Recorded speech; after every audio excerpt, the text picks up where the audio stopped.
সুষ্ঠু নির্বাচনের ব্যবস্থা করতে অন্তর্বর্তী সরকারের সক্ষমতা নিয়ে প্রশ্ন তুলেছেন জাতীয় পার্টির চেয়ারম্যান জি এম কাদে। তিনি বলেন, দেশে বিভাজন তৈরি করা হচ্ছে। এ অবস্থায় সুষ্ঠু নির্বাচন কতটা সম্ভব প্রশ্ন রয়েছে। এছাড়া অন্তর্বর্তী সরকার সংস্কার দিতে সক্ষম হবে না। সংস্কার করতে গেলে জাতীয় ঐক্য প্রয়োজন।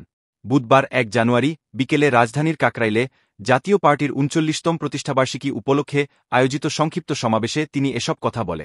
জি এম কাদের বলেন, আশা করেছিলাম পরিবর্তিত পরিস্থিতিতে অন্তর্বর্তী সরকার সবাইকে নিয়ে বসে দেশ পরিচালনা করবে, কিন্তু তা না করে বিভাজন তৈরি করা হচ্ছে। দেশে নব্য ফ্যাসিবাদ মাথাচাড়া দিয়ে উঠছে মন্তব্য করে জাপা চেয়ারম্যান বলেন, আমরা দেখতে পাচ্ছি যে ফ্যাসিবাদকে ধ্বংস করার জন্য ৯০% মানুষ এক হয়েছিল, সেই ফ্যাসিবাদ আবার মাথাচাড়া দিয়ে উঠছে। নব্য ফ্যাসিবাদ এবং নব্য বৈষম্য আমরা আবার দেখতে পাচ্ছি। জাতীয় পার্টি বৈষম্যের শিকার হচ্ছে দাবি করে জি এম কাদের বলেন, তাদের ওপর অত্যাচার অনাচার হচ্ছে। বিভিন্ন জায়গায় সভা সমাবেশ করতে বাধা দেওয়া হচ্ছে, মিথ্যা মামলা দেয়া হচ্ছে, গ্রেপ্তার করা হচ্ছে, জামিন দিচ্ছে না।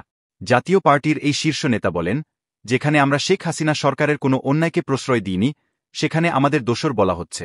সমাবেশে জাপার chairman A B M Ruhul Amin Howlader বলেন, আমরা মুক্তিযুদ্ধ করে দেশকে স্বাধীন করেছি।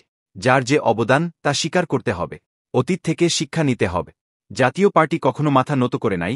যে ধরনের পরিস্থিতি হোক, জাতীয় পার্টি নির্বাচনে অংশ নেবে।